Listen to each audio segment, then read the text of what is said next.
Hello everyone, once again welcome to engineering masters online portal. तो civil engineering की capsule series में आप लोगों का स्वागत है। तो इस सीरीज में हम बेसिकली कर क्या रहे हैं, किसी भी चैप्टर या किसी भी टॉपिक को कम से कम टाइम में खत्म करने की कोशिश कर रहे हैं और उस टॉपिक में से जितने मैक्सिमम आपके ऑब्जेक्टिव क्वेश्चन बन सकते हैं उसको हम डिस्कस साथ साथ करते हुए चलेंगे। ठीक है, तो इस सीरीज में हम जो सबसे पहला टॉपिक लेने जा रहे हैं दैट इज कैनाल स्ट्रक्चर। तो ऐसे स्ट्रक्चर जो कैनाल के ऊपर बनाए जा रहे हैं, और क्यों बनाए जा रहे हैं, क्योंकि वहां पर हमें डेप्थ, वेलोसिटी और डिस्चार्ज को कंट्रोल करने की जरूरत पड़ रही है। तो ऐसे स्ट्रक्चर्स को ही हम क्या बोलते हैं, आपके कैनाल स्ट्रक्चर।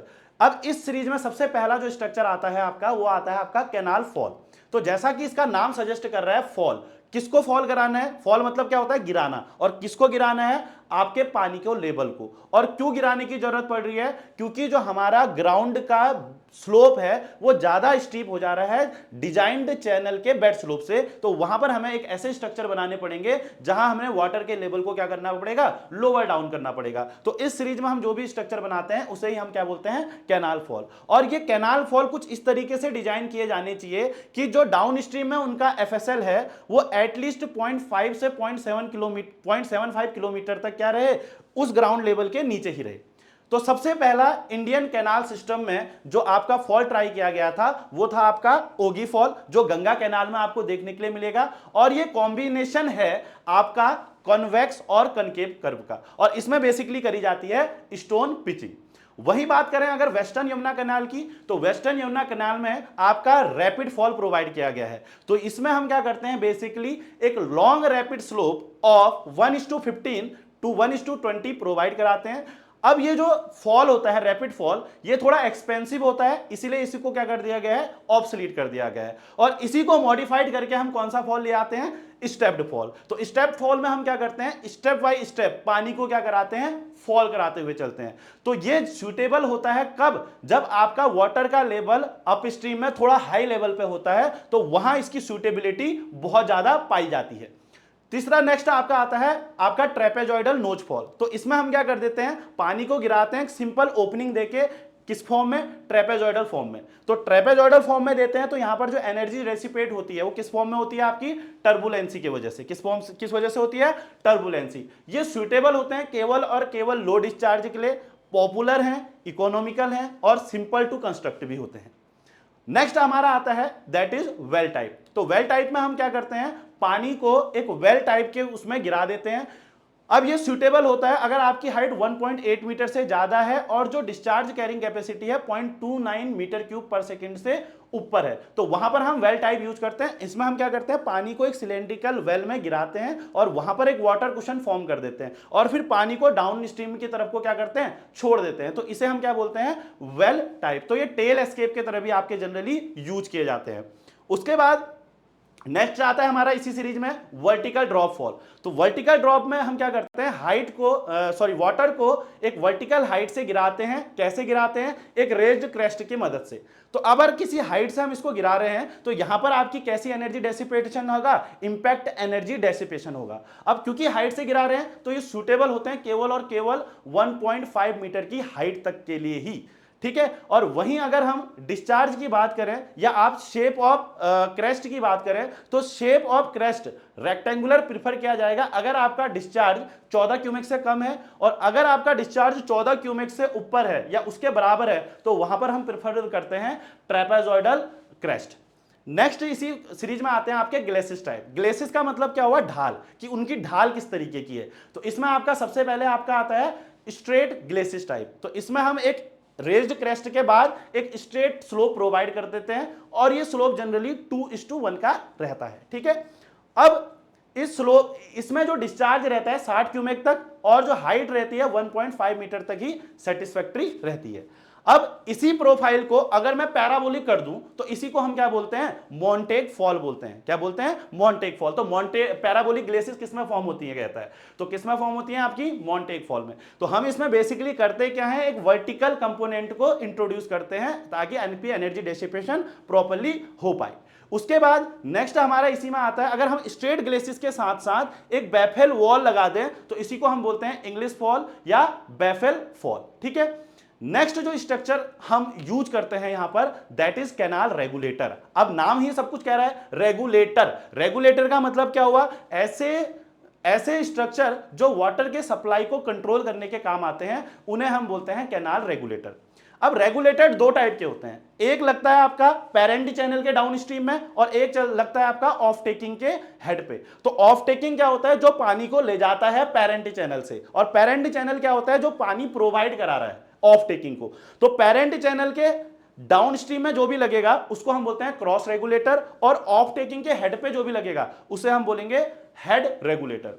अब हेड रेगुलेटर का काम क्या होगा कि वो आपका कंट्रोल करेगा वाटर के सप्लाई को, कहां, ऑफ टेकिंग चैनल पे। कहां सप्लाई को करेगा, ऑफ टेकिंग चैनल पे। और दूसरी चीज क्या करेगा, जो ऑफ टेकिंग चैनल है वहां पर सिल्ट को जाने से भी रोकेगा आपका कौन, आपका हेड रेगुलेटर। वहीं अगर मैं क्रॉस रेगुलेटर की बात करूं तो कहां प्रोवाइड कराएंगे, डाउन स्ट्रीम में। किसके डाउन स्ट्रीम में, आपके दैट इज किसके डाउन स्ट्रीम में, आपके पेरेंट चैनल के डाउन स्ट्रीम में। तो वहां पर बेसिकली हम तब यूज करते हैं क्योंकि वहां पर जो पानी का लेवल होता है क्या हो जाता है, डाउन हो जाता है। तो हमें पानी के लेवल को जब उठाना होता है तो वहां पर हम क्या यूज करते हैं, आपके क्रॉस रेगुलेटर। ठीक है।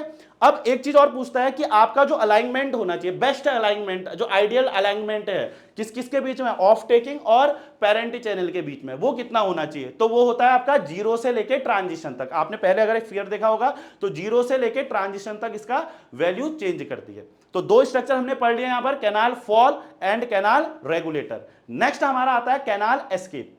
एस्केप का मतलब क्या हुआ, मैंने बोला था हर एक कैनाल की अपनी अपनी डिस्चार्ज कैरिंग कैपेसिटी होती है। हाई फ्लड के टाइम में अगर उसमें पानी बढ़ जाए तो हमें क्या करना पड़ेगा, उस एक्स्ट्रा वाटर को वहां से निकालना पड़ेगा। तो उस एक्स्ट्रा वाटर को निकालने के लिए जो भी हम स्ट्रक्चर यूज करते हैं उन्हें हम बोलते हैं कैनाल एस्केप। कैनाल एस्केप आपके दो तरीके से क्लासिफाई किए गए हैं, पहला पर्पस के अकॉर्डिंग और दूसरा उनके स्ट्रक्चरल डिजाइन के अकॉर्डिंग। अगर मैं पर्पस की बात करूं तो 3 टाइप के होते हैं आपके, surplus escape, scouring escape and tail water escape. और अगर मैं डिजाइन की बात करूं तो इसमें होता है regulator type and wear type. तो डिजाइन रेगुलेटर मतलब जिसको आप क्या कर रहे हो, गेट के मदद से कंट्रोल कर पा रहे हो, और वियर टाइप मतलब क्या हो रहा है, जिसमें से पानी ओवरफ्लो हो रहा है।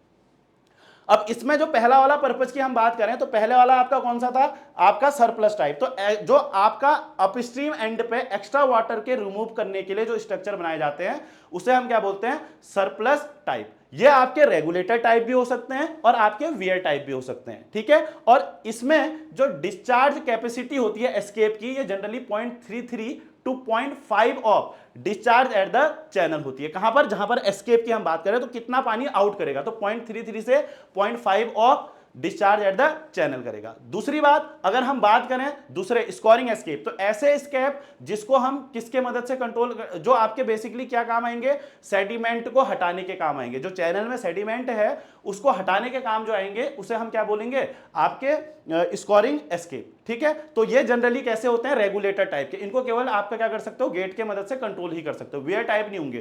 क्योंकि वियर टाइप कहने का मतलब कि सेडिमेंट उससे पार कैसे चले जाएंगे, तो ये आपके किस टाइप के होते हैं, रेगुलेटर टाइप। और टेल वाटर में, टेल एंड में जो एक्स्ट्रा वाटर है उसको रिमूव करने के लिए जो एस्केप यूज किए जाते हैं उन्हें हम क्या बोलते हैं, टेल वाटर एस्केप।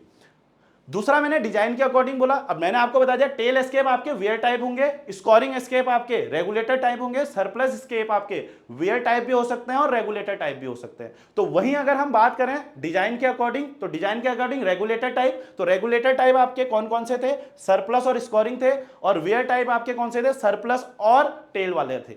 ठीक है। तो रेगुलेटर टाइप में ये चीज ध्यान रखनी है कि जब रेगुलेटर टाइप को as a surplus escape use करते हैं तो इसका जो एस्केप का हेड होता है, क्रेस्ट होता है, वो चैनल के बेड में होता है, क्योंकि बिल्कुल उसके वहां पर रखेंगे। पर अगर इसको as a scouring escape use करोगे तो इसका जो हेड होगा, जो एस्केप का हेड होगा, वो चैनल के बेड से 0.3 मीटर नीचे होगा। तो ये पॉइंट भी आपको जनरली पूछे जा सकते हैं एग्जामिनेशन पॉइंट ऑफ व्यू से। ठीक है। उसके बाद नेक्स्ट स्ट्रक्चर में आते हैं, हमको डिस्चार्ज को भी मेजर करना पड़ेगा कैनाल में, तो वहां पर हम यूज करते हैं मेटरिंग फ्लूम। मैटरिंग फ्लूम की अगर हम बात करें तो मैटरिंग फ्लूम भी आपके दो तरीके के होते हैं, आपके जो बेसिकली डिस्चार्ज को मेजर करने के काम आते हैं और वेंचुरी मीटर के प्रिंसिपल पे ही ये लोग काम करते हैं। तो दो तरीके के आपके मैटरिंग फ्लूम होते हैं, एक वेंचुरी फ्लूम और दूसरा स्टैंडिंग वेव फ्लूम। तो वेंचुरी फ्लूम बिल्कुल जैसा हमने वेंचुरी मीटर पढ़ा था, that is converging throat and diverging part, और यहां पर से भी हम बिल्कुल वैसे ही डिस्चार्ज निकालते हैं, CD into A1 A2 under root of 2GH upon under root of A1 square minus A2 square. वहीं अगर हम स्टैंडिंग वेव फ्लूम की बात करें तो ये वेंचुरी फ्लूम से ज्यादा सुपीरियर होते हैं, ठीक है। और इसमें जो हम डिस्चार्ज निकालते हैं that is 1.7 into CD into B into H की पावर 3/2 की मदद से निकालते हैं। तो फॉर्मूले वगैरह आपसे यहां पर पूछ सकता है, ठीक। लास्ट जो हमारा आता है कैनाल स्ट्रक्चर के अंदर that is canal outlet. Outlet आपने कहा सुना, जो हेड ऑफ वाटर कोर्स है या हेड ऑफ फील्ड चैनल है, वहां पर जो भी हम स्ट्रक्चर फॉर्म करते हैं तो उसे ही हम क्या बोलते हैं, कैनाल आउटलेट। अगर मैं कैनाल आउटलेट की बात करूं तो तीन तरीके के कैनाल आउटलेट होते हैं, पहला नॉन मॉड्यूलर, दूसरा सेमी मॉड्यूलर और तीसरा रिजिड। तो अगर आपका पेरेंट चैनल और फील्ड चैनल दोनों पे जो आउटलेट डिस्चार्ज है वो डिपेंड कर रहा है, उसे हम बोलते हैं नॉन मॉड्यूलर। और नॉन मॉड्यूलर हम बेसिकली अब यूज भी नहीं करते हैं क्योंकि ये बिल्कुल ऑब्सोलीट कर दिए गए हैं, सिंपल एक ओपनिंग के फॉर्म में दे दिए जाते हैं। अगर आपका केवल और केवल आउटलेट डिस्चार्ज डिपेंड कर रहा है पेरेंट चैनल पे और इंडिपेंडेंट है फील्ड चैनल से, तो उसे हम बोलते हैं सेमी मॉड्यूलर आउटलेट। और अगर आपका दोनों से इंडिपेंडेंट है तो उसे हम बोलते हैं मॉड्यूलर आउटलेट या रिजिड मॉड्यूल। और मॉड्यूलर आउटलेट या रिजिड मॉड्यूल के लिए आपका जो डिस्चार्ज होता है वो क्या रहता है, हमेशा कांस्टेंट रहता है। जैसे इसके example Gibbs module, Khanna's module, अगर मैं उसकी बात करूं ओपन स्लुइस किसकी, नॉन मॉड्यूलर की बात करूं, और इसकी बात करूं तो वेंचुरी फ्लूम सेमी मॉड्यूलर की। तो कभी कभी इनके एग्जाम केनेडी गेज आउटलेट, तो इनके भी ऑब्जेक्टिव में क्वेश्चन में पूछे जाते हैं। अब जो भी ये आउटलेट है इनकी फंक्शनिंग को डिफाइन करने के लिए कुछ टर्म हमारे यूज होते हैं जो आपके क्या होते हैं, जैसे आपकी सबसे पहले क्या होती है, प्रोपोर्शनैलिटी, फ्लेक्सिबिलिटी, सेटिंग, सेंसिटिविटी। तो इसके लिए कुछ टर्म आपने समझने पड़ेंगे।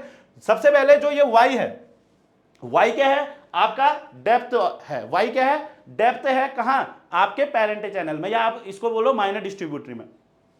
इस माइनर डिस्ट्रीब्यूटरी में डिस्चार्ज जो है उसको मैं कैपिटल क्यू दे रहा हूं और स्मॉल क्यू दे रहा हूं, किसको, जो आपका डिस्चार्ज है, कहां, आउटलेट पे, और H क्या दे रहा हूं, इन दोनों के बीच के हेड के डिफरेंस को। तो ये टर्म समझना है आपने, और ये टर्म आप अगर समझ गए तो ऑटोमेटिकली आप इस चीज को समझ जाएंगे। तो पहला टर्म इस सीरीज में आता है दैट इज फ्लेक्सिबिलिटी, ठीक है। तो फ्लेक्सिबिलिटी होता है आपका ratio rate of change of discharge at the outlet, जो स्मॉल क्यू से दिखा रखा था, upon rate of change of discharge at the distributary. तो इसको हम क्या बोलते हैं, फ्लेक्सिबिलिटी। और आप अगर इसको न्यूमेरिकली जब सॉल्व करने बैठोगे इक्वेशन को, तो this is equal to m upon n into y upon h। m को यहां पर हम बोलते हैं आउटलेट इंडेक्स और n को हम बोलते हैं चैनल इंडेक्स। y को हम बोलते हैं, मैंने कहा था, डेप्थ ऑफ द डिस्ट्रीब्यूटरी, और h को हम क्या बोलते हैं, जो हेड डिफरेंस है किस किस के बीच में, पेरेंट चैनल और फील्ड चैनल के बीच में, ठीक। अब अगर आपका दोनों का रेट ऑफ चेंज सेम हो, मतलब जितना रेट ऑफ चेंज है डिस्ट्रीब्यूटरी में उतना ही रेट ऑफ चेंज हो आपका फील्ड चैनल में भी, तो इसको हम क्या कहेंगे, इसका मतलब दोनों अगर सेम होंगे तो वन वैल्यू आ जाएगी। तो ऐसे आउटलेट को हम बोलते हैं प्रोपोर्शनल आउटलेट। तो कोई भी आउटलेट को प्रोपोर्शनल आउटलेट तब बोला जाता है जब उसकी फ्लेक्सिबिलिटी क्या हो जाए, 1 हो जाए।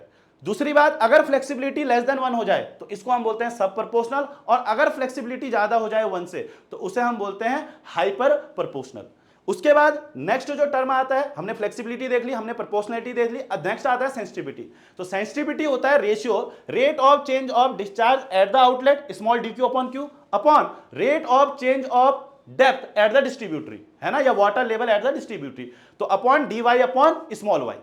तो इसको हम क्या बोलते हैं, सेंसिटिविटी। और सेंसिटिविटी जो होगी n into F, what is जो रिलेशन आता है इनके बीच में सेंसिटिविटी और फ्लेक्सिबिलिटी के, तो sensitivity is equal to n into F. तो अगर मैं बात करूं n की, मैंने आपको बताया था चैनल इंडेक्स, तो चैनल इंडेक्स की वैल्यू जो ट्रेपेजॉइडल चैनल है उसके लिए क्या होती है 5/3, और रिजिड मॉड्यूल के लिए फ्लेक्सिबिलिटी और सेंसिटिविटी दोनों क्या होती है, 0 होती है, ठीक है। और लास्ट आता है हमारा सेटिंग। तो सेटिंग क्या होती है, head upon depth at the distributor, capital H upon Y का जो रेशियो होता है उसे ही हम क्या बोलते हैं, सेटिंग बोलते हैं, ठीक है। तो कभी कभी यहां से क्वेश्चन पूछा जा सकता है कि अगर आपका जो चैनल इंडेक्स की वैल्यू है, अगर ऑरिफिस टाइप आउटलेट है तो उसके लिए होती है 1/2, और अगर वियर टाइप आउटलेट है तो उसके लिए होती है 3/2। तो पूछा जा सकता है कि ट्रेपेजॉइडल चैनल का कॉम्बिनेशन है ऑरिफिस टाइप के वियर के लिए, तो उसकी वैल्यू कितनी होगी। तो यहां पर सॉल्व करके भी दिखा रही, तो उसके लिए आप खाली वैल्यू रखोगे। मैंने बताया था अगर ट्रेपेजॉइडल चैनल है 5/3 होती है